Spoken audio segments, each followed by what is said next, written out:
I'm Dr. Blaze. And I'm Dr. Maiwawi. And this is Dope Talk.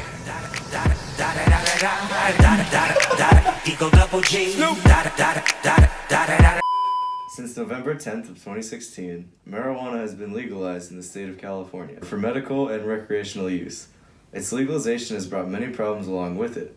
Although the state has legalized it, on the federal level, the government strictly prohibits it. This creates tension between the state and the federal government. So Sean, what is marijuana? Well, marijuana is an administrative drug that comes from the dried parts of the cannabis sativa or cannabis indica plant, such as the leaves, stems, seeds, and flowers. These drugs contain a mind-altering chemical known as THC and other ingredients that can either have short-term or long-term effects. These effects of the drug can either be physical or psychological. Marijuana can stimulate the mind and make the user feel relaxed and carefree. It can be smoked, inhaled through the lungs, eaten, or drinking. Medically speaking, weed has its purposes.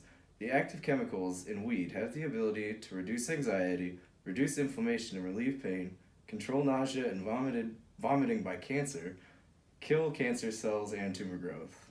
Wow, Sean, that's some good facts. However, marijuana can also have some bad side effects depending on the person. These side effects include breathing problems, nausea, vomiting, increased heart rate, altered senses, hallucinations, temporary paranoia. For this reason, the issue with whether to legalize marijuana has become a very controversial issue. Dr. Blaze, what is a marijuana policy issue? I don't really know. Who can tell us? Hello, I am Dr. Cumberbatch. Oh. Yes. Okay.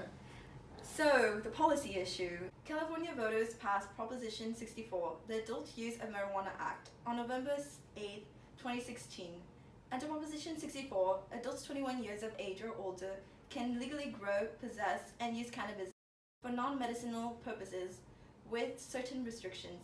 Additionally, Adult Use of Marijuana Act also made it legal to sell and distribute cannabis through a regulated business as of January 1st, 2018. On January 16, 2019, the Office of Administration Law officially approved state regulations for cannabis businesses across the supply chain.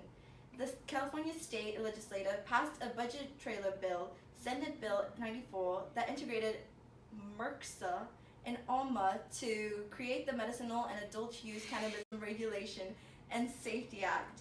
Under the Medicinal and Adult Use Cannabis Regulation and Safety Act, a single regulatory system governs the medicine and adult use cannabis industry in California. Even though California legalized marijuana, marijuana is still an illegal drug at the federal level. Technically, what California did is going against federal law and is illegal, and despite medical cannabis laws in 46 states, cannabis is still illegal under federal law.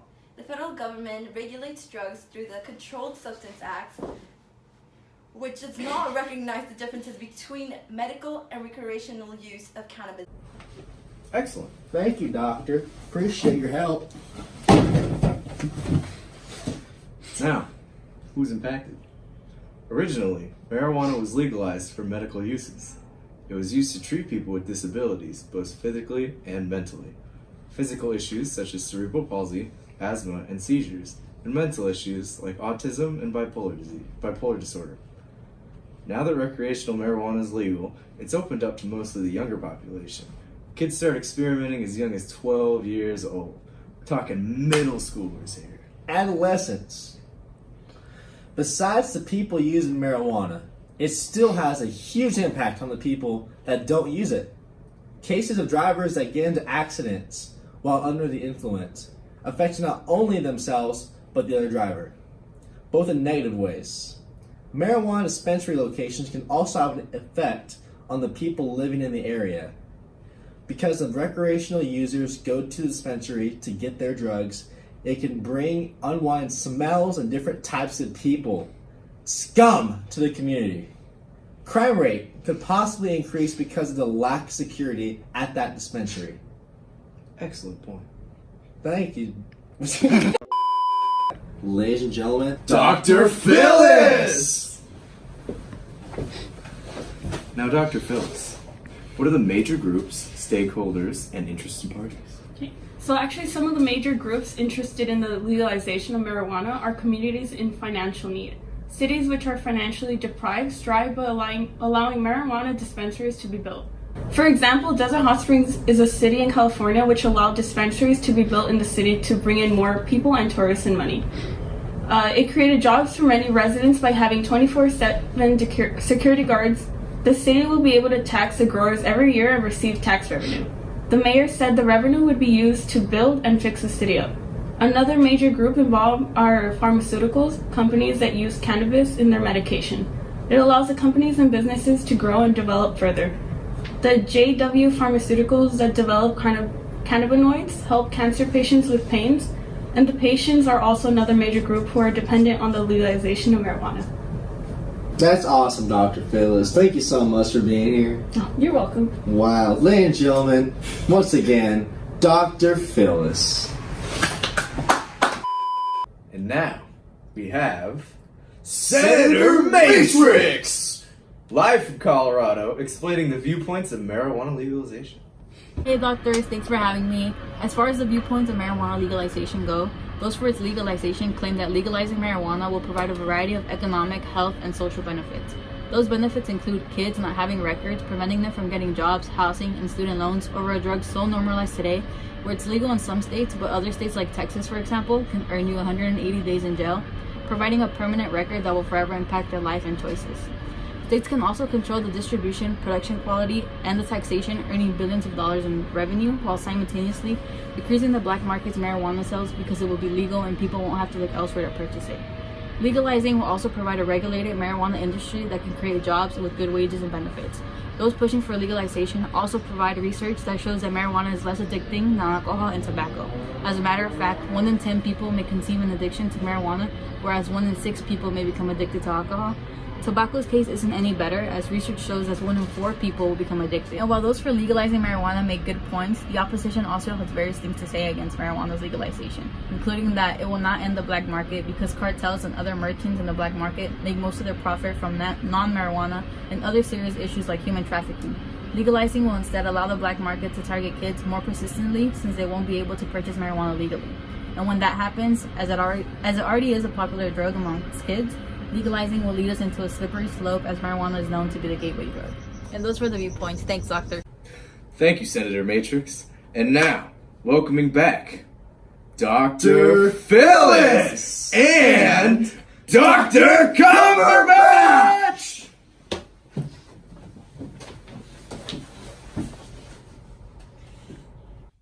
Please explain the solutions in government involvement.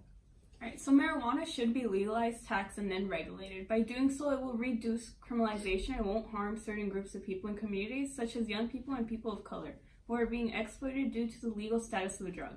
It will also allow for new job opportunities that could help benefit the economy for people in need of jobs if legalized and regulated.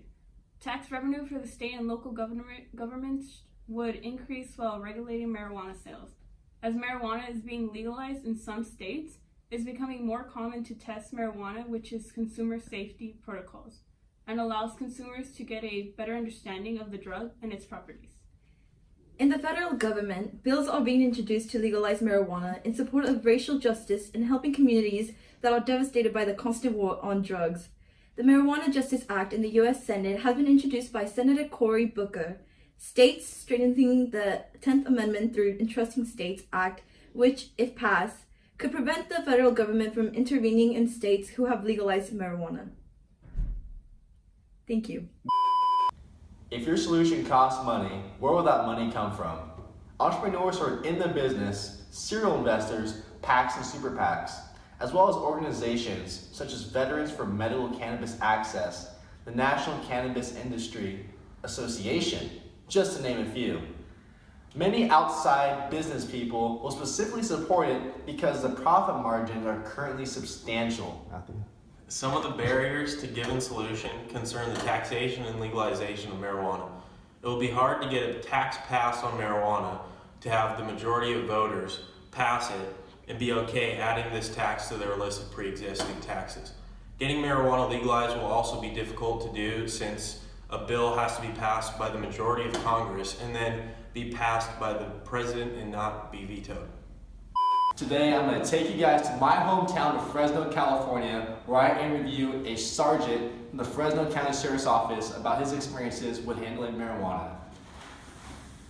In a broad picture of Fresno County, is marijuana a substantial issue here? But I would say yes. The growing of illegal marijuana is a really big issue. Legal marijuana, not so much. We spend hundreds of thousands of dollars every year combating illegal marijuana operations, especially those related directly to Mexican cartels. From a taxpayer standpoint, yeah, it's a really big issue. From an environmental impact standpoint, it's a really massive issue. How has marijuana use changed in Fresno throughout your career? Well, I've been working here, this is my almost 26 years. I just remember, like, when I first started, one plant was a felony. I mean, you absolutely went to jail. You know, it was a bad deal, right? And marijuana use, like when I was growing up, kids smoked marijuana kind of. But now they'll watch kids all day long smoke, leave campus, smoke marijuana, come back high, smelling like marijuana. That never used to happen. Does the fact that marijuana is illegal on a federal level create a conflict with California state laws contradicting that? It does, but it's the will of the federal government to prosecute in California, which under the Obama administration was non-existent. They didn't want anything to do with marijuana.